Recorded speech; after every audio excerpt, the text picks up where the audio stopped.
जय हिंद दोस्तों। बिहार के तमाम विशिष्ट शिक्षक, नियोजित शिक्षक, बीपीएससी शिक्षक, तालीमी मरकज, शिक्षा सेवक, केआरपी, एसआरपी, संविदा कर्मी और स्वास्थ्य विभाग में जो छटनीग्रस्त कर्मचारी हैं, ग्रामीण विकास में जो छटनीग्रस्त कर्मचारी हैं, मतलब बिहार में जो भी छटनीग्रस्त कर्मचारी हैं और सुपरवाइजर कर्मचारी, नगर निगम के जो भी दैनिक मजदूर पर जो कार्य कर रहे हैं, वो सभी भाई बहनों को आदाब, सलाम।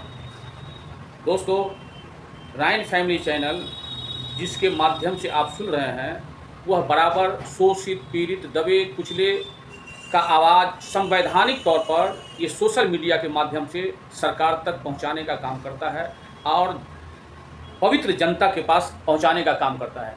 इसलिए आपका भी कर्तव्य है, इस चैनल को सब्सक्राइब जरूर कीजिए और शेयर जरूर कीजिए।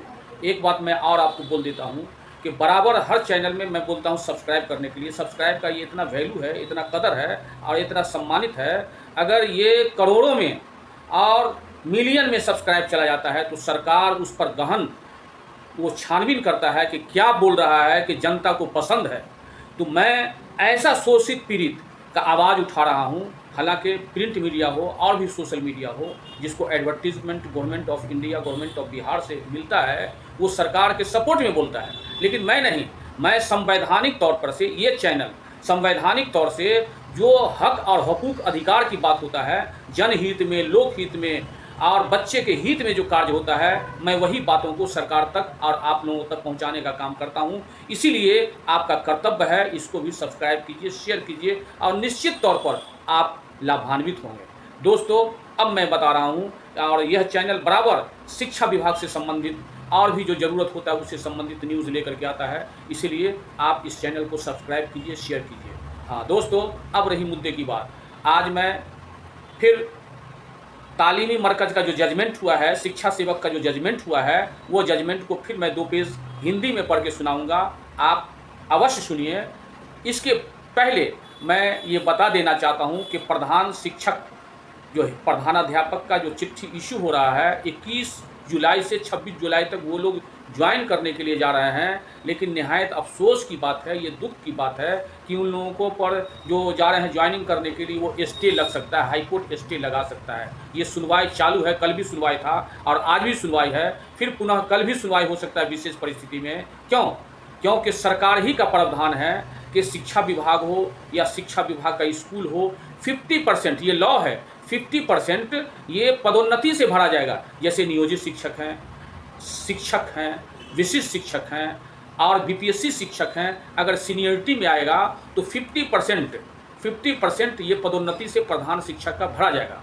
लेकिन सरकार यहाँ थोड़ा गड़बड़ कर दिया है कि जितना प्राइमरी स्कूल था, टोटल प्रधानाध्यापक का चिट्ठी इशू कर दिया है। ये एक तरह से असंवैधानिक है। इसी तरह से अपना हक हुकूक के लिए नियोजित शिक्षक, विशिष्ट शिक्षक ये अधिकार के लिए जो केस किया हुआ था वो पेंडिंग था, अब सुनवाई हो रहा है। देखिए अब क्या होता है।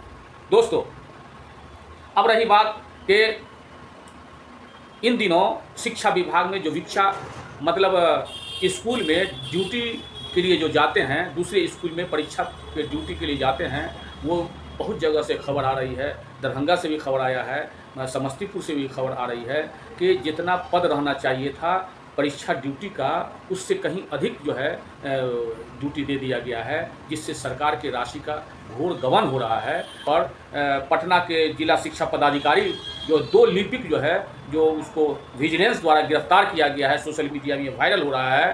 दोस्तों, अब देखिए समस्तीपुर का जिला का जो मामला आया है, एक स्कूल में 13 शिक्षक का आवश्यकता था कि मतलब परीक्षा ड्यूटी में देने का, मतलब 13 दूनी 26 मैक्सिमम, लेकिन वहाँ 70, 72, 75 का ड्यूटी दे दिया गया है। इस तरह से हर जगह से खबर आ रही है। ये किसका गलती है?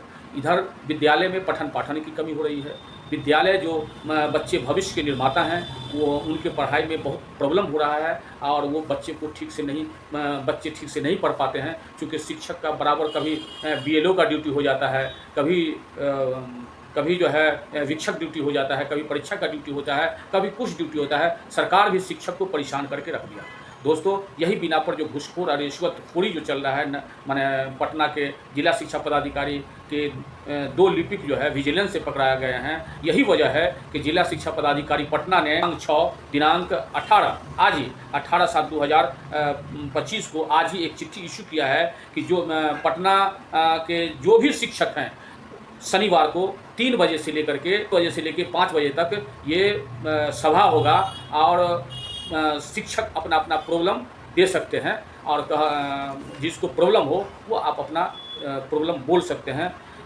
और इधर डॉक्टर एस सिद्धार्थ साहब का कहना है, चिट्ठी भी इशू है कि कोई भी शिक्षक स्कूल के प्रधान कार्यालय तक नहीं पहुंच पाएंगे, जिला शिक्षा पदाधिकारी के कार्यालय तक नहीं जा सकते हैं। और इधर जो है जिला शिक्षा पदाधिकारी आदेश दिया है कि एक जगह अपना सभा होकर के एक जगह अपना अपना प्रॉब्लम कहेंगे जिन शिक्षकों को है।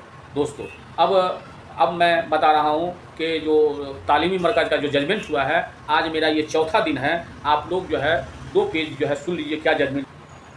आरक्षण का आधार जाति, अनुसूचित जाति एससी और अनुसूचित जनजातियों एसटी के आरक्षण भारत में सकारात्मक कार्रवाई का सबसे पुराना रूप है। इन समूहों को ऐतिहासिक रूप से उत्पीड़न और बहिष्कार का सामना करना पड़ता है और आरक्षण का उद्देश्य शैक्षणिक, आर्थिक और राजनीतिक जीवन में अधिक पूर्ण रूप से भाग लेने में मदद करता है।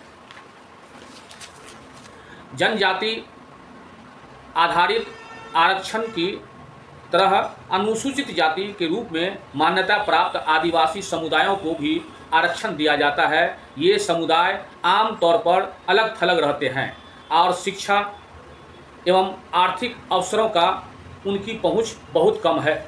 सामाजिक, शैक्षणिक और आर्थिक पिछड़ापन अन्य पिछड़ा वर्ग ओबीसी समुदाय का एक विविध समूह जो शैक्षणिक और सामाजिक रूप से वंचित है लेकिन उतने गंभीर रूप से वंचित नहीं है और इसलिए एससी या एसटी के रूप में योग्य नहीं है, उन्हें भी आरक्षण प्राप्त है। यह श्रेणी व्यापक है और जनसंख्या का एक बड़े प्रतिशत को शामिल करती है। ये सभी धर्मों में आते हैं। अनुच्छेद 15 और 16 क्षेत्र नियुक्तियां में कुछ मामले में विशेष रूप से सरकारी नियुक्ति में क्षेत्र आधारित आरक्षण यह सुनिश्चित करने के लिए मौजूद है कि स्थानीय आबादी को उचित प्रतिनिधित्व और अवसर प्राप्त हो, खासकर उन क्षेत्र में जो अविकसित है, जिनकी विशिष्ट प्रशासनिक आवश्यकताएं हैं। इसे भूमिपुत्र आर्टिकल 16 कहा जाता है।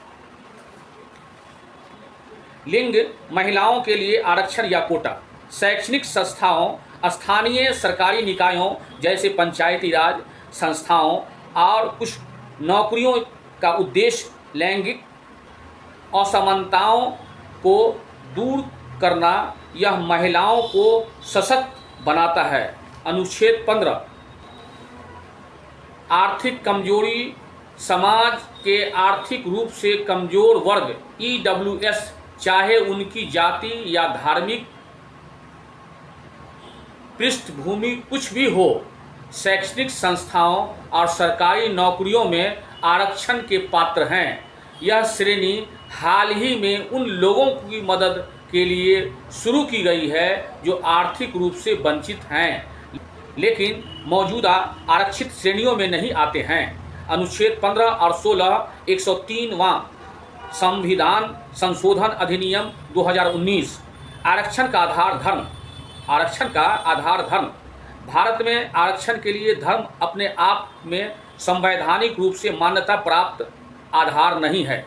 एक मर्तबा और सुन लीजिए, आरक्षण के कोर्ट में लॉ में है, आरक्षण का आधार धर्म। भारत में आरक्षण के लिए धर्म अपने आप में संवैधानिक रूप से मान्यता प्राप्त आधार नहीं है। भारतीय संविधान धर्मनिरपेक्षता को बढ़ावा देता है और धर्म के आधार पर भेदभाव का निषेध करता है। अनुच्छेद 15 इसलिए केवल धार्मिक पहचान के आधार पर आरक्षण आमतौर पर स्वीकार नहीं है। हालांकि सामाजिक आर्थिक रूप से वंचित धार्मिक समूहों के सदस्य एवं आरक्षण श्रेणियों में जा सकते हैं यदि अन्य पिछड़े वर्ग ओबीसी या आर्थिक रूप से पिछड़े वर्ग EWS जैसे मापदंडों का पूरा करते हैं।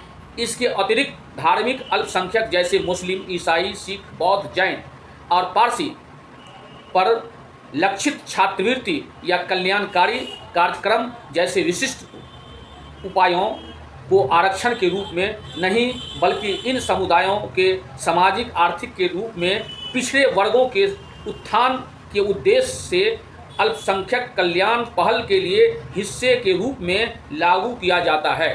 दोस्तों, फिर मैं ये कोर्ट का मामला जो कल मैं कुछ सुनाऊंगा और आज तक ये सुना दिया। दोस्तों, आप हमारे इस वीडियो को ज़्यादा से ज़्यादा शेयर कीजिए। सरकार से गुजारिश है कि देखिए, एक तरफ कोर्ट का जजमेंट है तो यहाँ इम्प्लीमेंट हो रहा है, लोग को दिल सूख रहा है, ज़ुबान सूख रहा है, बहुत टेंशन में है, लेकिन माननीय नीतीश कुमार महोदय, आपकी बड़ी कृपा होगी कि लॉ ये भी है, मैं गलत नहीं बोल रहा हूँ, राइन फैमिली चैनल पूरे दावे के साथ मैं बोल रहा हूँ, चूँकि मैं बिहार विधानसभा सचिवालय में तृतीय वर्ग में कार्य कर चुका हूँ और मुझे अनुभव है, ये संवैधानिक मैं बात बोल रहा हूँ। आप सरकारी प्रावधान के अनुसार, गवर्नमेंट ऑफ इंडिया हो या गवर्नमेंट ऑफ बिहार हो, प्रावधान के अनुसार जो 240 दिन रहा है उसको परमानेंट जॉब होना चाहिए, अस्थाई जॉब होना चाहिए। और हाल फिलहाल ये 2 महीना पहले जजमेंट आया है कि जो आवेदक या जो कर्मचारी या जो संविदा कर्मी या दैनिक मजदूर या जो भी कार्य कर रहे हैं बिहार सरकार में, जो 5 वर्ष कार्य कर चुका है, उसको कहीं ना कहीं समायोजन करना आपका कर्तव्य है, ये लॉ है। मैं हारून रशीद, मैं पूरे दावे के साथ कर रहा हूँ और ये राइन फैमिली पूरे दावे के साथ कर रहा है कि माननीय नीतीश कुमार, बिहार सरकार, आप इन लोगों को समायोजन कीजिए। जिन लोगों का नाम क्या हूँ, KRP, SRP, इन लोगों को भी जो है बहुत शोषित कर रहे हैं। KRP को मात्र 500 रुपया रोज़ दे रहे हैं, कम से कम 800 दीजिए। SRP को मिनिमम 12,000 महीना दे रहे हैं।